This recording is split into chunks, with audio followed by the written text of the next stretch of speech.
महिलाओं के लिए सुहाग और बच्चों से बड़ा धन कोई नहीं होता।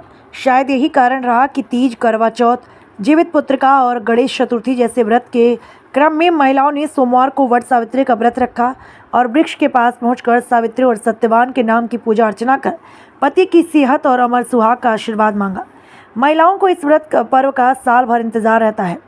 सोमवार को सुबह उठकर स्नान आदि के बाद महिलाओं ने प्रसाद में चढ़ाने के लिए पूड़ी, हलवा, गुलगुला तैयार किया। उसके बाद वट वृक्ष के पास महिलाओं को पहुंचने का क्रम शुरू हो गया। शहर के गुरुटोला मोहल्ले के गोरघाट स्थित पुराने वट वृक्ष के पास महिलाओं की सर्वाधिक भीड़ देखी गई। वहीं कदम घाट और लच्छीरामपुर में भी वट वृक्ष के पास व्रतियों की जुटान हुई। महिलाओं ने वृक्ष को रोली सिंदूर लगाकर धूप दीप से आरती उतारी। 7 बार परिक्रमा कर वृक्ष में रक्षा सूत्र बांधा।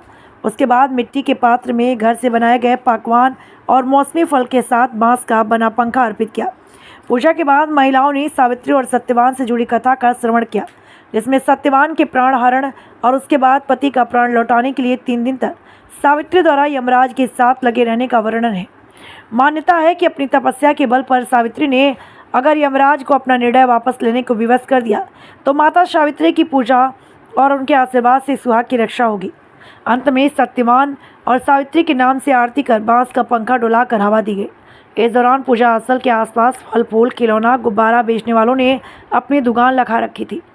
पूजा के बाद लौटते समय मां के साथ आए बच्चों ने अपनी पसंद की खरीदारी की। सावित्री की पूजा के लिए आए हुए हैं। हिंदू धर्म में बहुत सारे ऐसे त्यौहार हैं जो पति की लंबी उम्र के लिए हम पूजा करते हैं। उसी क्रम में ये वट सावित्री की पूजा हो रही है। यहाँ पे जिस तरीके से सावित्री ने यमराज से बिल्कुल एक तरीके से कह सकते हैं उनसे लड़ करके जो लास्ट स्टेज था उससे वापस लाई थी, अपने पति के प्राण की रक्षा की थी। उसी तरीके से रोना आ रहा मुझे, हम लोग अपनी पति की लंबी उम्र के लिए यहाँ पूजा कर रहे हैं। इस पूजा में पूड़ी, गुलगुल्ला, मीठी मठरी, फल, पंखा हम इसलिए यूज़ करते हैं कि ये गर्मी के समय में, जो एक साइंटिफिक रीज़न इसका है, गर्मी के समय में हर घर में फ़ैन की पहले टाइम में ज़रूरत पड़ती थी। तो अभी इस पूजा से हम हर घर में एक नया पंखा ले जाते हैं और उसको यूज़ करते हैं और सुख समृद्धि की कामना करते हैं, पति की सुख समृद्धि की कामना करते हैं और इसमें श्रृंगार का सारा सामान हम यूज़ करते हैं। देखिए इसमें बहुत नहीं है। इसमें देखिए गौरी, गणेश और ये वड़ के पेड़ की पूजा होती है। इसमें चना, बतासा, गुलगुला, आप ऋतु अनुसार अपना फल चढ़ा लीजिए जो अभी आपके पास है। ठीक है, यही सब है। इसकी मान्यता क्या है? इसकी मान्यता ये है कि जो सती थी उनके पति का जो है यही वड़ के नीचे सावित्री थी। हाँ, सावित्री जो थी उनके जो पति थे वो जो वड़ के नीचे जो है मतलब आए थे तो उनका वहीं पे प्राण निकला। तो उन्होंने जो है पूजा करके और अपना व्रत करके उन्होंने अपने भगवान से मान के अपने पति की रक्षा की। तो इसी की मान्यता है। अभी बताइए भाई, आप विस्तार से बताइए। आप हम लोगों से क्या नाम है आपका?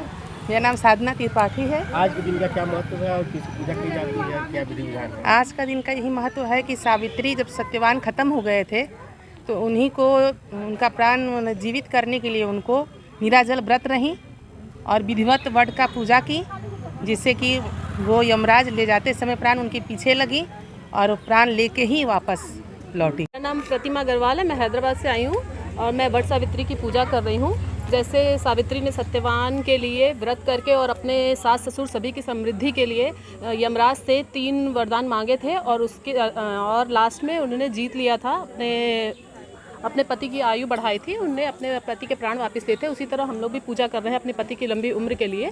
और इसमें जो है इस ऋतु में जो भी फल मिलते हैं, फल फूल और गुलगुला, पुआ, जितने भी अपनी श्रद्धा अनुसार जिसको जितना भी सामर्थ्य है उसके अनुसार फूल फल चढ़ाता है और पूजा करता है और रक्षे से बरगद के पेड़ के ऊपर रक्षा 5 बार 7 बार जिसकी जितनी क्षमता हो बांधता है और अपने पति की लंबी उम्र की कामना करता है।